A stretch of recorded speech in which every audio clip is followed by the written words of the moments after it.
Je suis présentement avec M. Bruno Salvaille, qui est l'organisateur de l'événement. Bonsoir. Bonsoir. Vous allez bien? Oui, ça va bien. Là. C'est commencé, ça va bien. Comment ça se passe jusqu'ici? Ça se passe bien, ça roule bien. Peu de joueurs sont sortis du tournoi à date. Ça roule comme on le pensait. Là. Ça va très bien. Il y a combien de joueurs précisément qui se sont inscrits pour le week-end? Pour le week-end, actuellement, on est, je pense, à 478 déjà d'entrée, mais les gens peuvent quand même se présenter sur place et puis il reste encore des places de disponibles. Là. Donc, on espère en attirer autour de 600. Là. L'année dernière, je pense que vous aviez attiré une affaire comme 500 personnes. Oui, autour de 500, 525. Là-dessus, il y avait des joueurs qui avaient joué 2 fois, mais au total, on avait fait 525 entrées. Puis qu'est-ce que ça nécessite comme organisation, justement, un événement comme ça? J'imagine que c'est le seul tournoi du genre à Québec au niveau du poker, donc ça doit pas être rien.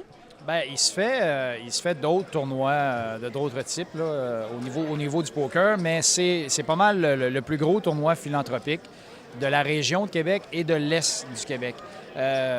C'est pas simple d'organiser des tournois qui se déroulent sur 2-3 jours. Organiser le Québec Hold'em, c'est un travail qu'on entreprend 6 mois au préalable et qu'on mène jusqu'à la toute fin. Là. Il y a des gens qui viennent de très loin pour participer à cet événement-là. Il faut quand même aller les chercher, il faut les convaincre. On fait des tournois satellites pour permettre aux gens de gagner leur place à moindre coût, des choses comme ça. Alors, c'est vraiment un travail de longue haleine. Puis, à part le processus d'inscription, justement, on parle des tournois satellites qu'il y avait. Est-ce qu'il y a une sélection qui est faite ou c'est vraiment les gens qui s'inscrivent au fur et à mesure par Internet, par exemple, ou qui se font commanditer? C'est les joueurs qui s'inscrivent par Internet ou qui se font commanditer ou encore qui gagnent leur place dans des tournois satellites. Les tournois satellites, plus concrètement, c'est quoi pour les gens qui connaissent plus ou moins ça? Bien, il y a différentes formules. Une, nous, qui fonctionne bien déjà depuis 2 ans, c'est que les gens paient 10 et ils vont jouer un tournoi un peu sur le même principe, c'est-à-dire à une table avec 10 joueurs. Et le gagnant de la table gagne son entrée pour le Québec Hold'em. Alors, les gens, parfois, arrivent ici, puis ils peuvent tenter de se qualifier 2-3 fois et ils n'ont pas à payer de 80 parce qu'ils ont déjà leur billet en main.